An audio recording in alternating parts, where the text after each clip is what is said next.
Momento más especial de la mañana, y es cuando vamos a ser conectados con Dios a través de la palabra. Quiero agradecer a los hermanos que una vez más hemos entrado por esta vía de Zoom de las redes sociales para conectarnos con Dios.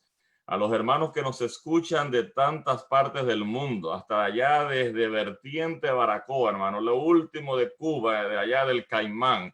Hay personas escuchándonos, gloria sea el nombre de Dios. Un saludo para todos los hermanos que están conectados en las diferentes partes de este planeta Tierra. Bendito sea Dios. En esta mañana la palabra de Dios es traída por uno de nuestros ancianos y director de evangelismo de nuestra iglesia en Trento, el hermano Luis Ortiz, Pura Vida de Costa Rica. Bienvenido, Luisito, y que Dios en esta mañana te unja con el poder del Espíritu Santo.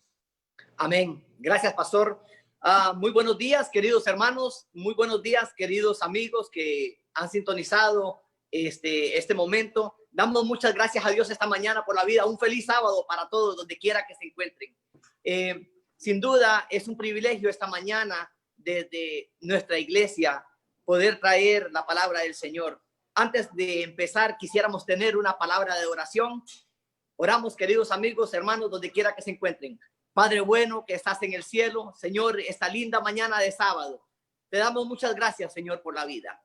Y queremos pedirte en esta mañana, en una forma especial, que tú puedas ser con todas las personas, con todos nuestros amigos, con todos nuestros hermanos, donde quiera que se encuentren. Pero, Padre, aún más, con aquellas personas que convalecen, que están cerca de morir en algún hospital, enchufados a alguna máquina, Padre eterno, que desde este lugar puedan levantar sus ojos al cielo para alcanzar misericordia.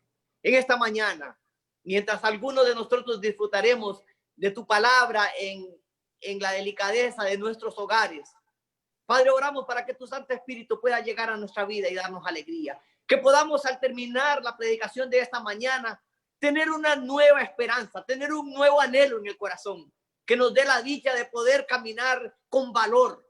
Lo pedimos en el nombre de Jesús. Amén. Mis queridos hermanos, esta mañana, al llegar aquí al templo, como algunos pueden ver, estoy predicando desde nuestra iglesia. Había pasado ya casi 4 meses, vamos cerca de 4 meses que no nos reunimos. Cuando llegué a la iglesia, al mirarla sola, al mirarla sin las personas que siempre acompañan en este lugar, nuestros amigos, sentí una gran nostalgia en el corazón. Lo marca uno. Y por eso yo agradezco a Dios por la bendición que me dio de poderme preparar para el mensaje de esta mañana. Hoy quiero hablarte de los anhelos nuevos. Hermanos, nos estamos consumiendo por tener algo nuevo, por tener una esperanza que nos dé la seguridad en medio de momentos tan difíciles.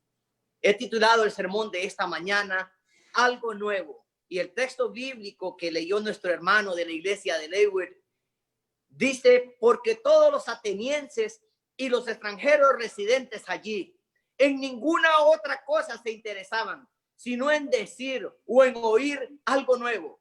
Y precisamente, hermanos, estamos viviendo en esos tiempos donde queremos escuchar algo nuevo. Queremos escuchar algo diferente.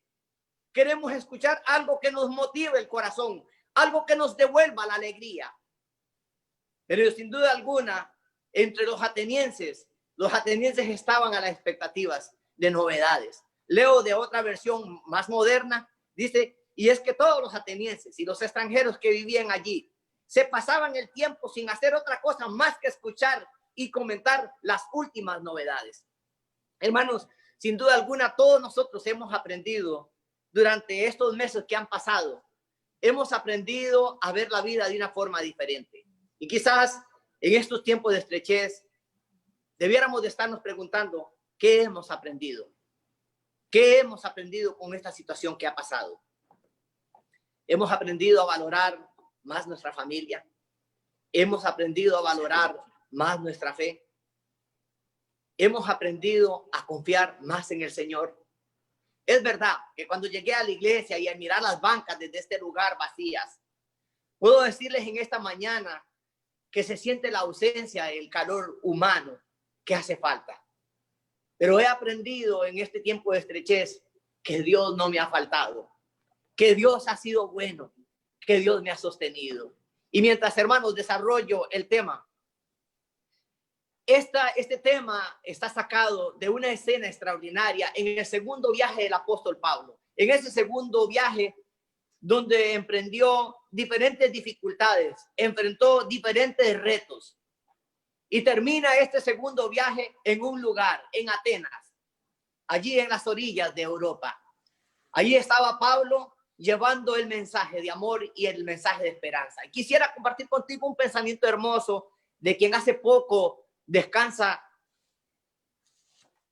en muerte, Zacarías Rabí. Y escribe lo siguiente: la verdad que no está respaldada por el amor hace a la verdad odiosa y al poseedor de ella repulsiva. Saben que durante este tema quiero que ustedes puedan ver cuánto amor hay en un hombre como Pablo. Y quizás algunas veces nos hemos equivocado en decir qué poderoso era un hombre como Pablo. Pero quiero decirte en esta mañana que en los hombres no hay poder ninguno. El poder radica en Dios. El poder radica en su gracia. El poder radica en su justicia. El poder radica en poderle conocer. En aquel entonces Atenas era famosa por su refinada erudición o educación, o pudiéramos decir su instrucción, su filosofía y sus bellas artes. Pero nadie es más infantil y supersticioso, más impío o más crédulo que algunas personas consideradas eminentes por su saber y por su habilidad. Estaban totalmente entregados a la idolatría. Algunos cronólogos o algunos escritores recogen que solo en la ciudad de Atenas, poblada con 250,000 habitantes, habían más de 3,000 estatuillas dedicadas a la adoración. Es increíble, una cantidad inmensa de estatuas o dioses a los cuales los hombres le rendían culto. Sin embargo, mi querido hermano, hasta ese lugar Dios envía al abogado celoso de la causa de Cristo, Pablo, el cual está dispuesto a alegar en favor de toda clase de compañía, según se ofrezca la ocasión. La mayoría de estos hombres doctos no se fijaron en Pablo, pero algunos cuyos principios eran los que más directamente contrariaban al cristianismo, hicieron comentarios sobre él. Y precisamente, hermanos, es en Atenas donde hoy encontraremos un mensaje de esperanza para nuestras vidas, un mensaje de esperanza para el mundo. Yo miro en Atenas un símbolo del mundo en el que estamos viviendo. ¿No es verdad que vivimos vidas refinadas? ¿No es verdad que vivimos vidas en elocuencia? ¿No es verdad que vivimos vidas en tecnologías? ¿No es verdad que vivimos, señores y señoras, viviendo filosofías increíbles y vemos majestuosos edificios, majestuosas ciudades construidas? Pero el corazón del hombre sigue siendo idólatra. El corazón del hombre sigue siendo egoísta. Nuestros corazones siguen siendo malos. Nuestros corazones necesitan ser regenerados por la gracia de Cristo. ¿Cuál es el propósito de este mensaje? ¿Cuál fue el propósito de Pablo al llegar a Atenas? Mi querido hermano, el propósito de esta mañana es que necesitamos una clara comprensión sobre el verdadero conocimiento de Dios. Conocemos de muchísimas cosas y yo no sé si ustedes se han dado cuenta de lo que ha pasado recientemente, pero muchas personas nos hemos convertido hasta doctores. Hemos encontrado formas maravillosas de capearnos del coronavirus. Algunos hemos aprendido a arrancarle las tripas al coronavirus bebiendo té de eucalipto. Ya mi esposa sabe cuando yo estoy llegando a casa, porque dice, ya huele a eucalipto, viene llegando Luisito. Y sin alguna manera hemos escuchado a otros que por las redes sociales nos dicen, no, tienes que tomar aspirinas con limón y nada más en 24, en 48 horas estás curado. Sin duda, hermano, hemos aprendido muchas cosas, pero hay una realidad. Tenemos que tener un conocimiento de Dios que nos asegure la dicha de la vida eterna. ¿Por qué? Porque es importante que tengamos un conocimiento verdadero de Dios. Miren lo que dice la palabra del Señor en Lamentaciones de Jeremías, capítulo 3, versículo 22. Dice que por la misericordia de Dios no hemos sido consumidos, porque nunca decayeron sus misericordias. Nuevas son cada mañana. Grande es la fidelidad del Señor. Es importante tener un conocimiento acertado de Dios, porque si tenemos un conocimiento acertado de Dios, entonces nuestras vidas están seguras. El propósito consiguiente, el apóstol siempre presenta dos puntos que indudablemente son las doctrinas principales del cristianismo. Número uno, encontramos a Pablo predicando el evangelio, predicando a Cristo, el Mesías prometido. Pablo predicaba de Cristo como el único camino de salvación. Pablo predicaba de Cristo como el único medio que Dios había escogido para que los hombres pudieran alcanzar misericordia. Pero no solamente predicaba de que los hombres podíamos alcanzar misericordia a través de Jesús. Pablo presenta a Jesús como el estado futuro de nosotros. ¿Qué estado futuro? La eternidad. Pablo había entendido, Pablo había comprendido que era necesario recibir a Cristo Jesús. Camino a Damasco, tuvo ese encuentro que cambió su vida. Camino a Damasco, recibió a Jesús y estuvo dispuesto a hacer lo que él le pidió. Pablo aprendió de los mismos compañeros discípulos suyos, mas a todos los que le recibieron, a los que creen en su nombre, les dio potestad de ser hechos hijos de Dios. Mis hermanos, seguimos anhelando algo nuevo. El texto que acabo de leer de Lamentaciones capítulo 3 versículo 23 dice: nuevas son cada mañana. Los hijos de Dios debemos despertarnos cada día a la espera de algo nuevo, de las misericordias del Señor. Otro punto que tocaba Pablo es Cristo nuestro único camino y el único destino de todos aquellos que reciban a Cristo en su corazón es el cielo. Bien, mis queridos hermanos, ahora vamos a entrar en materia.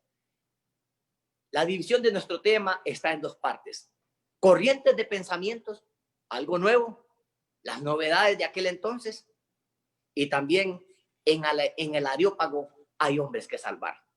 Muy bien, quiero hacer un pequeño resumen. En el capítulo 15, el versículo 36, Pablo empieza su segundo viaje misionero. Dice que después de algunos días, Pablo dijo a Bernabé: volvamos a visitar a los hermanos en todas las ciudades que hemos anunciado la palabra del Señor, para ver cómo están. Pablo se había interesado en aquellas personas en las cuales había predicado el evangelio, en las cuales había llevado el mensaje de esperanza. Ahora Pablo decide hacer un segundo viaje, y mientras hace ese segundo viaje surgen un sinnúmero de circunstancias. Número uno, Pablo y Timoteo son acompañados. Pablo se acompaña con Timoteo y Silas. Luego tienen un llamado, la visión del varón de Macedonia. Son encarcelados en Filipos. Luego en el capítulo 17, el alboroto de Tesalónica. Y hermanos, mientras Pablo sigue avanzando, enseñando a Cristo, que para algunas personas era algo nuevo. Y lo maravilloso, hermanos, del mensaje de Pablo es que Pablo incluía al menos tres cosas importantes de Cristo. Predicaba a Cristo como el Mesías prometido. Predicaba a Cristo como el crucificado. Predicaba a Cristo como el resucitado. ¿Qué tres elementos más poderosos en el evangelio que presentaba este hombre? Sin duda alguna, para las multitudes de credos de aquel entonces, estas eran cosas nuevas. Y golpear contra las creencias de aquel entonces de una manera tan maravillosa como se presentaba el evangelio a través de los labios de este hombre, impelido por el poder del Espíritu Santo, despertaban en el corazón de algunos enojos, despertaban en el corazón de algunos paz y alegría. Mientras estos eventos suceden, Pablo tiene que ser sacado del último lugar de Berea, y entonces es llevado casi secretamente hasta Atenas. En el capítulo 17, en el versículo 16, empieza diciendo: mientras Pablo los esperaba. ¿Esperaba a quién? Esperaba a Silas y a Timoteo. Pero ya él estaba en Atenas. Mientras Pablo los esperaba en Atenas, su espíritu se enardecía viendo la ciudad entregada a la idolatría. Así que discutía en la sinagoga con los judíos y piadosos, y en las plazas cada día con los que concurrían. Pero me interesa el versículo que sigue, el versículo 18, capítulo 17, versículo 18. Dice: algunos filósofos de los epicúreos y de los estoicos discutían con él. Unos decían: ¿qué querrá decir este palabrero? Y otros: parece que es predicador de nuevos dioses. Esto decían porque les predicaba el evangelio de Jesús y de la resurrección. Lo tomaron y lo trajeron al Areópago. Quisiera, hermanos, detenerme un momento porque quiero hacer una presentación para que podamos entender quiénes fueron las personas con las que Pablo discutía. En aquel entonces habían al menos dos corrientes que dominaban fuertemente en Atenas, y era la corriente de los estoicos y los epicúreos. ¿Quiénes eran estos personajes? ¿Qué era lo que enseñaban esta gente? Tengo unas notas que quisiera compartir, y mientras tú estás en casa, quiero que tú mires el punto filosófico de estas personas, o sea, la sabiduría humana expuesta de esta manera. Y quiero que mientras leo acerca de ellos, quiero que tú pienses si el mundo no está viviendo lo mismo hoy. Muy bien. El texto del versículo 18 dice que algunos filósofos de los epicúreos y de los estoicos disputaban con él. ¿Qué disputaban? Lo nuevo que estaba enseñando Pablo. Hace un momento dije que Pablo predicaba a Cristo crucificado, predicaba a Cristo como el Mesías, pero lo más importante de su predicación era que Cristo estaba resucitado y estando a la diestra de Dios para interceder por nosotros. Era un mensaje poderoso, pero era un mensaje nuevo. Era un mensaje de esperanza. Era un mensaje diferente a todos los mensajes que anteriormente había sido presentado. Quiero hablarte un poquito acerca de los epicúreos. Las especulaciones de Epicurio incluían una solución física y ética para los problemas del universo. ¿No les parece a ustedes que a veces escuchamos en las noticias, a veces escuchamos en los medios como el internet, Facebook o las plataformas sociales, escuchamos expresiones como estas, que el mundo puede encontrar la solución en una forma física y ética para los problemas del universo? Esta era una creencia básica, pero quiero que vean esto. Dice, Epicurio consideraba las leyes humanas como simples arreglos convencionales y no encontraba lugar para una ley moral más elevada. Por lo tanto, cada hombre podía decidir sobre la legitimidad de sus propios placeres y la mayoría elegía una vida de ocio y desenfreno. Algunas veces, pero muy pocas, un pensamiento prudente equilibraba una tendencia de los epicúreos a hundirse en la sensualidad, pero más a menudo aquellos que se dedicaban a la complacencia del sentido del gusto por un lado y de la libertad sexual por el otro, proporcionaban tristes muestras de la profundidad de la degradación en la que tal filosofía permitía que se hundieran los hombres. ¿Es algo nuevo esto? No, hermanos. Nuestro mundo está viviendo decadencias similares a las que vivían estos hombres. Esta es una filosofía que yo siento que no ha nacido en la mente del hombre, sino ha nacido en la mente de Satanás. Hay filosofías que nacen, señores, mis queridos hermanos, mis queridos amigos, nacen en la mente perversa del enemigo. Pablo se encontró frente a frente con esta filosofía y por lo que sabemos cómo la enfrentó, él afirmó la personalidad del Dios viviente como creador, soberano y padre, la fuerza natural de la ley divina escrita en el corazón, la nobleza de una vida elevada por encima de una frenética búsqueda de los placeres y vivida no para uno mismo, sino para Dios. Finalmente señaló la responsabilidad moral del hombre a la luz de la resurrección y del juicio. Esta enseñanza colocó al apóstol lejos de los profesos paganos, de las más escombradas filosofías. Querido hermano, hoy los hombres y las mujeres podemos encontrar salvación. Hoy los hombres y las mujeres podemos ser resguardados. Hoy nuestros hijos pueden ser resguardados de las filosofías que están destruyendo nuestro mundo. Y solamente hay una forma de hacerlo, teniendo un conocimiento elevado de quién es Dios y de sus normas. Pero si hay un conocimiento que ha de sobrepasar nuestro entendimiento, es el conocimiento acerca de Jesús. Cristo mismo lo dijo, y esta es la vida eterna, que te conozcan a ti, el único Dios verdadero, y a Jesucristo, a quien has enviado. Bien, especifiqué un poquito acerca de la corriente de los epicúreos. Ahora quiero hablar de los estoicos. Y quiero, hermanos, que me pongan atención, porque los estoicos tienen muchas similitudes con nosotros los cristianos. Esta escuela no tomó el nombre de Zenón, su fundador. Hablo de los estoicos. Natural de Chipre, sino de Stokpoiklin, que era el lugar o el pórtico pintado en la plaza de Atenas donde Zenón se sentaba a enseñar a sus oyentes. Josefo, el escritor hebreo, escribe referente a este hombre lo siguiente. Declara que hay puntos de similitudes entre los estoicos y los fariseos. Y déjeme decirle que también entre los cristianos. En verdad puede decirse que su actitud hacia la vida moral del paganismo en ese tiempo presentaba muchos rasgos similares a los de los fariseos. Los estoicos enseñaban que la verdadera sabiduría consiste en ser dueños y no esclavos de las circunstancias. Qué hermoso. Yo he aprendido en las escrituras que si alguno está falto de sabiduría, que la demande de parte de Dios, que Él puede darla en abundancia. ¿Se dan cuenta? Había algo malo aquí, había algo equivocado.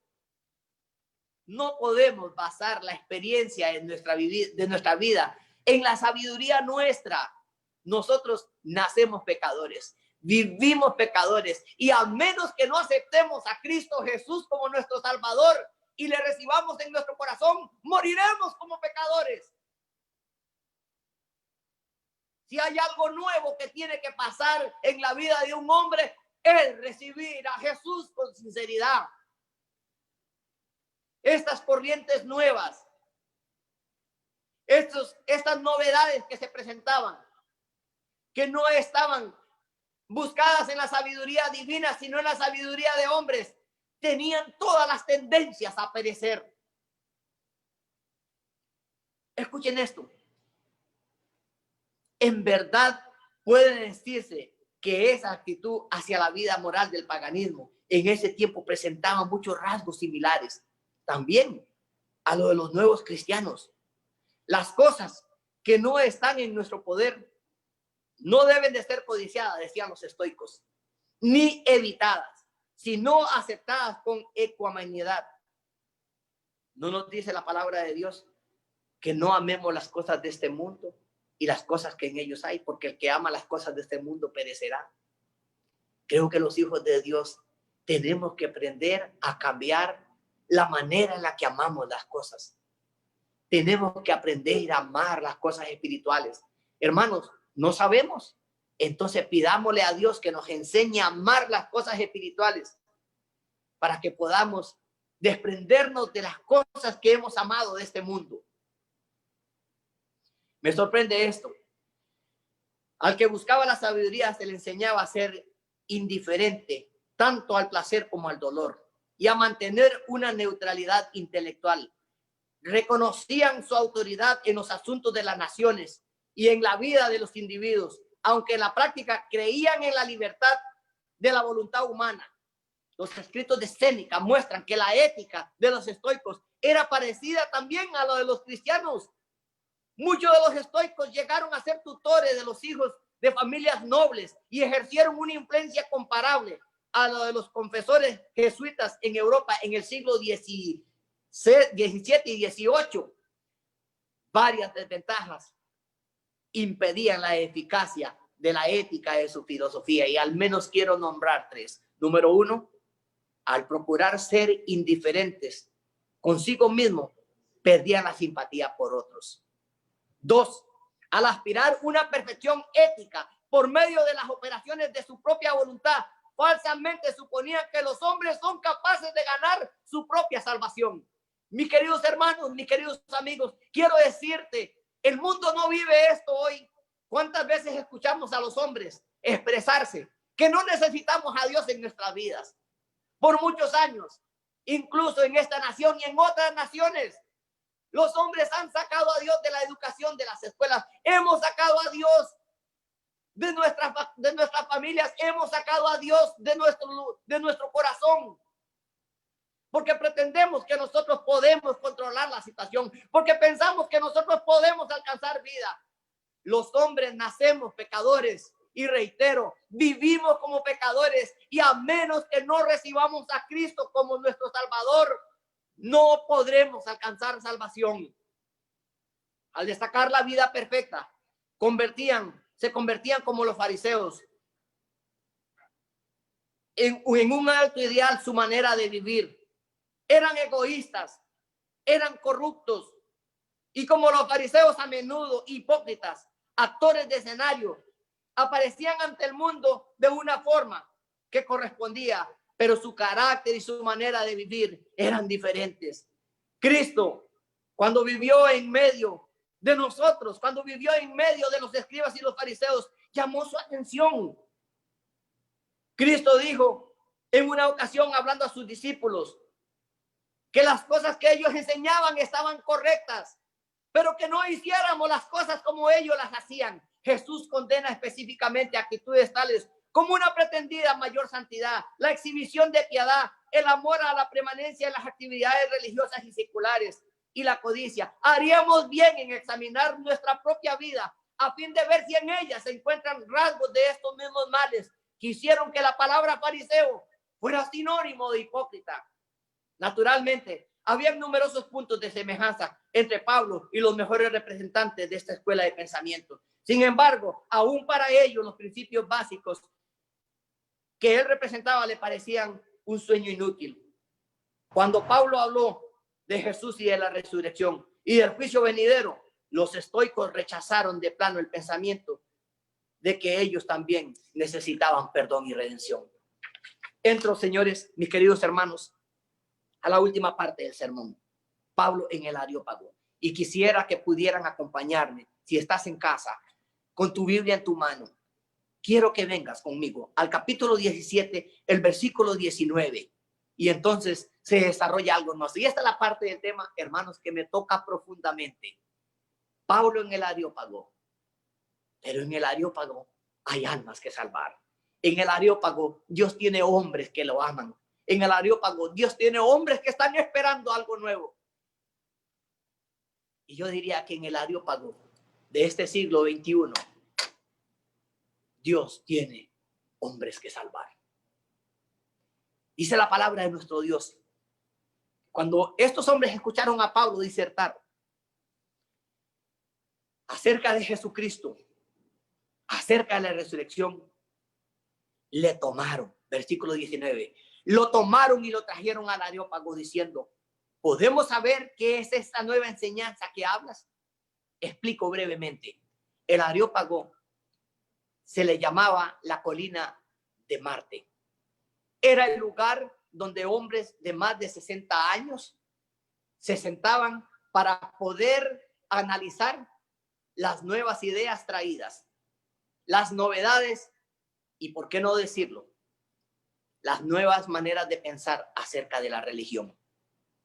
Lo tomaron y lo trajeron al Areópago diciendo, ¿podemos saber qué es esta nueva enseñanza de que hablas? Pues traes a nuestros oídos cosas extrañas. Queremos pues saber qué quiere decir esto, porque todos los atenienses y los extranjeros residentes allí en ninguna otra cosa se interesaban, sino en decir o en oír algo nuevo. Entonces Pablo, puesto en pie en medio del Areópago, dijo, atenienses, en todo observo que sois muy religiosos, porque pasando y mirando vuestros santuarios, hallé también un altar en el cual estaba esta inscripción, al Dios no conocido, al que vosotros adoráis, pues sin conocerle es a quien yo os anuncio. Mis queridos hermanos, qué poder el del Espíritu Santo trabajando con este instrumento. Qué poder, y yo quiero decir en esta mañana, mis queridos hermanos, a veces nos hemos equivocado al pensar que el poder está en el instrumento. Y no es así. Debemos de quitarnos de nuestra mente la idea de pensar que el instrumento tiene el poder. El poder nunca ha estado en el instrumento. El poder ha estado en Dios, en el mensaje que Dios nos ha dado. Y por eso es que cuando tomamos como poderoso el instrumento nos equivocamos. Pero cuando tomamos como poderoso al que trajo a la mente del instrumento el mensaje, entonces podemos levantar nuestros ojos al cielo y descubrir que Dios está en cada mensaje en el cual se predica Cristo Jesús. Ahora Pablo, de una forma magistral, de una forma guiada por el Espíritu de Dios, empieza diciéndole a estos hombres: al Dios que vosotros le habéis hecho un altar que no conocéis, es el que les vengo a anunciar. El Dios que hizo el mundo y todas las cosas que en él hay, siendo Señor del cielo y la tierra, no habita en templos hechos por manos humanas, ni es honrado por manos de hombres como si necesitara algo. Pues él es el quien da la vida, aliento y todas las cosas. Y mi querido hermano, me detengo un momento en este último párrafo, porque nosotros hemos creído y algunas personas están a la expectativa. En cualquier momento va a haber una inyección para curar el letal virus del coronavirus. Algunos nos despertamos en la mañana, y yo incluso me incluyo entre ellos. ¿En qué momento saldrá la noticia? Encontraron la cura para el coronavirus. Déjeme decirle, mi querido hermano,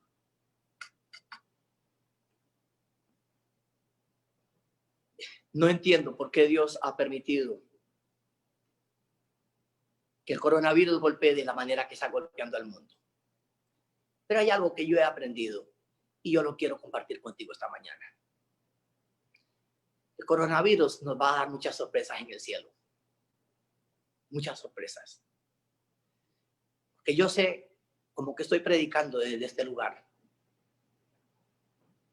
que muchas personas que les ha tocado que morir solas en una sala de hospital, entubado con un respirador, sin ninguna esperanza. Yo sé que muchos de esos hombres y de esas mujeres han levantado sus ojos al cielo para pedir perdón. Y yo espero en la mañana de la resurrección, yo espero que cuando todo esto termine, cuando Cristo venga por segunda vez, poder encontrar ahí hombres y mujeres que murieron y que en esos últimos momentos de su vida encomendaron lo que fueron en las manos del Señor. A mí me ha tocado en este tiempo de estrechez, no puedo evitar emocionarme, hermanos. Me ha tocado que estar en 3 diferentes funerales. Uno de ellos fue el del papá de nuestro hermano Winston.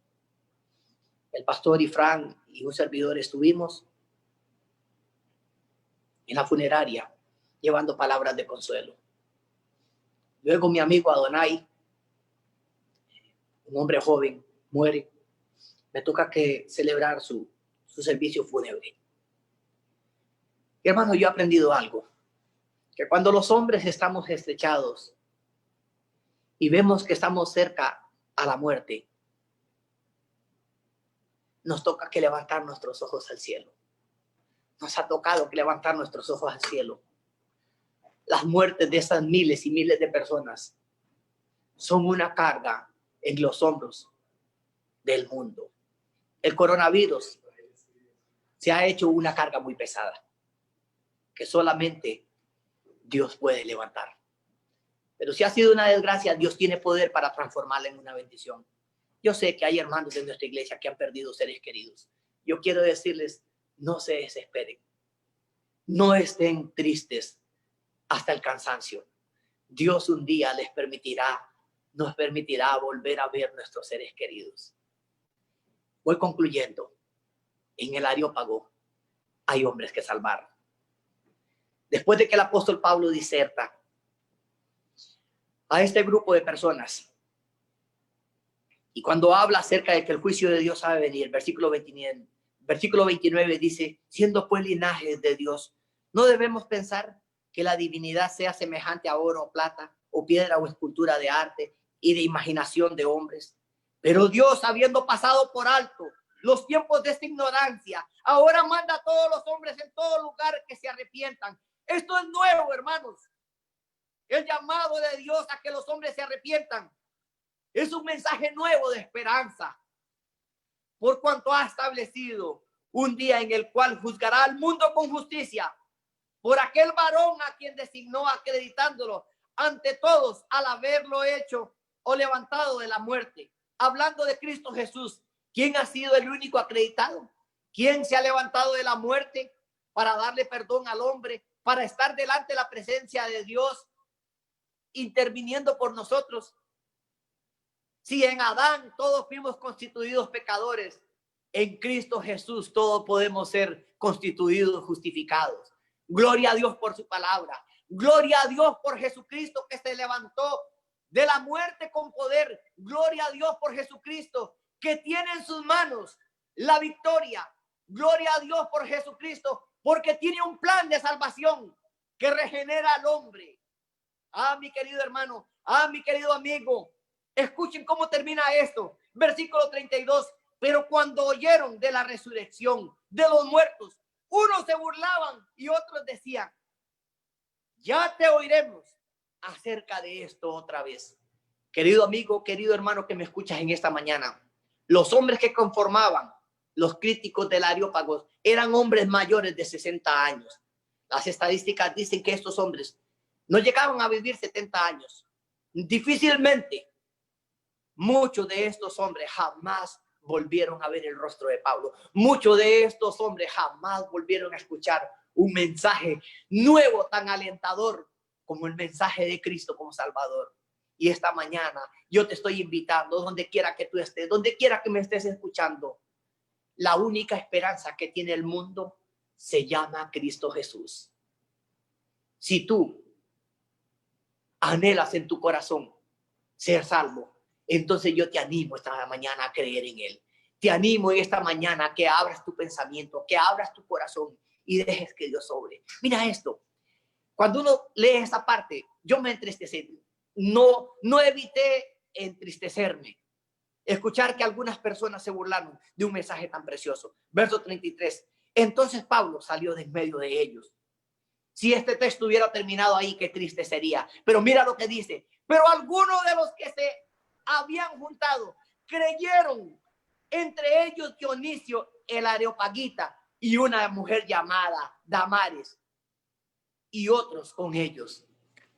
Mi querido hermano, en el Areópago de nuestro mundo moderno hay hombres que están esperando conocer a Jesús. Desde este lugar yo te quiero animar a que le des una oportunidad a Dios en tu vida, a que le des una oportunidad en tu cabecita, en tu pensar, y verás cómo Dios tiene poder para transformar todas las cosas en nuevas. Si hoy pensaste que el día de hoy iba a ser igual que el de ayer y que el de hoy igual que el de mañana, yo te invito, tú puedes cambiar esa perspectiva de la vida. Deja que Jesús viva en tu corazón, deja que Jesús viva en tu vida y Dios pondrá algo nuevo, algo de edificar tu realidad. Dios te bendiga, mi querido hermano. Dios te bendiga, mi querido amigo. Que la gracia del Señor pueda estar contigo y tu familia. Y si estás en la cama de un hospital, y si estás en tu casa sufriendo, yo quiero decirte en esta mañana, descansa en el Señor Jesucristo. Porque Él ha dicho, venid a mí, todos los que estáis trabajados y cargados, que yo os haré descansar. Que Dios te bendiga. Que Dios alce su rostro sobre ti y ponga en ti paz. Que Dios levante su rostro sobre ti y tenga de ti misericordia. Y cuando estas puertas de la iglesia vuelvan a abrirse, que podamos volver a la casa del Señor, porque Dios ha traído cada día algo nuevo a nuestra vida. Oramos. Padre nuestro que estás en el cielo, Señor, esta mañana te damos gracias porque tú has traído a nuestra vida la gracia que es en Cristo Jesús. Tu misericordia se renueva, Padre eterno, cada mañana. Estamos, Señor, a esperas de cosas nuevas, no novedades del mundo. Queremos que tu Santo Espíritu pueda traer las novedades celestiales que nos renuevan, que nos fortalecen, que animan nuestra fe. Padre amado, oramos en esta mañana pidiendo que tú puedas fortalecer nuestro amor. Señor, oramos en esta mañana pidiendo que tú puedas fortalecer nuestra esperanza. Oramos, Señor, en esta mañana juntos como iglesia, desde los diferentes hogares, pidiéndote que tú puedas fortalecer nuestra fe y que cuando se den las oportunidades para venir a adorarte, lo podamos hacer con un corazón agradecido, que lo podamos hacer con un corazón sincero. Padre eterno, arranca de nuestro corazón la hipocresía, arranca de nuestro corazón el egoísmo, arranca de nuestro corazón todas aquellas cosas que nos separan de ti, y que la gracia de Cristo Jesús nos ampare. En el nombre de Jesús oramos.